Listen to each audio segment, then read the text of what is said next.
Hello, everyone. Thank you for being here today. I'd like to invite you to take a moment, take a breath, and join me in gently reflecting on how we can live with more peace by bringing the teachings of the Buddha into our daily lives. Today's theme is right speech. Among the teachings of the Eightfold Path, this is one that we can apply directly and immediately in our everyday lives through the way we speak. Words are mysterious. They carry immense power. Just a few words can warm a heart, or they can wound deeply. That's why the Buddha treated speech with great care, emphasizing its importance not only in how we interact with others, but also in how it reflects and shapes the mind. Right speech doesn't just mean avoiding lies. It goes beyond that. It's about speaking the truth, avoiding words that cause harm, and being mindful. Not to speak without purpose. It's about having awareness of how our words affect both others and ourselves. Why did the Buddha place such emphasis on speech? Because speech flows directly from the heart. If the heart is troubled, our words often reflect that unrest. But if the heart is calm, then our words will naturally become softer, kinder, and more compassionate. By becoming mindful of our speech, we begin to refine our own mind. This is a path of mutual cultivation, mind and words shaping each other. There's a well-known story from the Buddha's life that speaks to this. One day, as he was giving a sermon, a man approached and began shouting insults at him. Most people would react to get angry, defend themselves, argue back. But the Buddha did not. He simply listened with a calm heart. After the man finished, the Buddha quietly asked, "If someone offers you a gift, but you do not accept it, to whom does the gift belong?" The man, a bit confused, replied, "Well, it would still belong to the person who offered it." The Buddha smiled and said, "In the same way, you have offered me your words, but I do not accept them, so they remain with you." This story is not about superiority or self-restraint. It teaches us something more profound, that angry or harmful words, when not accepted, lose their power. But when we return them with more anger, we only allow that poison to live within us.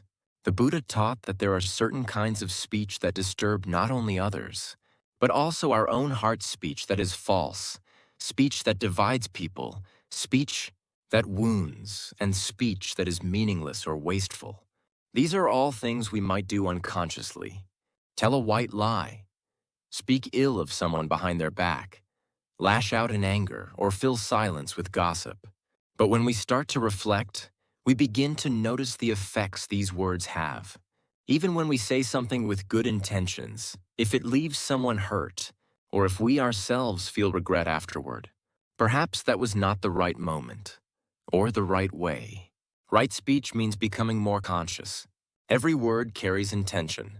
Even a simple thank you can feel warm or cold, depending on the heart behind it. So it's not only about what we say, it's about how we say it and why. How can we practice this in everyday life? It starts with small pauses. Before speaking, we can ask ourselves, is this true?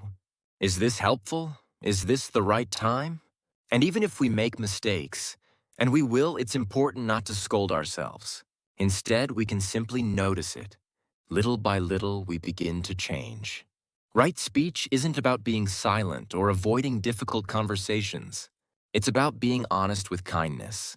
It's about speaking in a way that nurtures rather than destroys, that unites rather than divides. In today's world, where much of our communication happens through screens, messages, emails, social media, our words often travel without tone, without expression. That makes it even more important to be careful.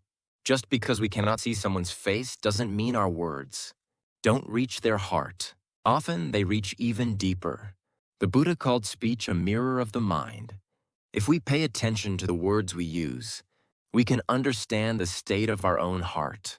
Angry words reveal an unsettled heart. Kind words reflect peace. And so, by gently changing our words, we begin to shift the state of our mind. There's another story. A disciple once said to the Buddha, "I became angry when someone insulted me. I couldn't help myself, so I spoke harshly. Was that wrong?" The Buddha replied, "If a poisoned arrow strikes your body, and instead of removing it, you ask who shot it, where it came from, what kind of wood it's made of, you will die from the poison." In the same way, when anger enters the heart, and you respond with anger, the poison spreads within you. First, remove the arrow. That is wisdom. This story reminds us that we don't need to respond to anger with more anger. We don't need to fight fire with fire. Instead, we can take a breath. We can return to the present. That is the beginning of right speech. Think about the words you say every day. Good morning. Thank you. Are you okay? These small, ordinary phrases, when said with sincerity, can brighten someone's whole day. Right speech doesn't require special language. It's about care in ordinary moments. Imagine a coworker makes a mistake. Saying, "How could you mess that up?" creates fear. Saying, "It's okay, let's fix it together," creates trust. The same words, differently chosen, create different realities. The same applies in our families. If a child does something wrong, saying, "You're always like this," closes their heart. Saying, "Let's try again together," opens it. Words shape people, and they shape us too. As we practice right speech, something begins to change. Our minds become quieter. The anger that used to rise with every careless word starts to fade. We lie less, so we feel less guilt. We gossip less, and our conversations feel more meaningful. We become lighter, freer. This is not about restricting yourself. It's not about being afraid to speak. It's about choosing your words with intention and heart. When you speak with truth and kindness, you feel more at ease.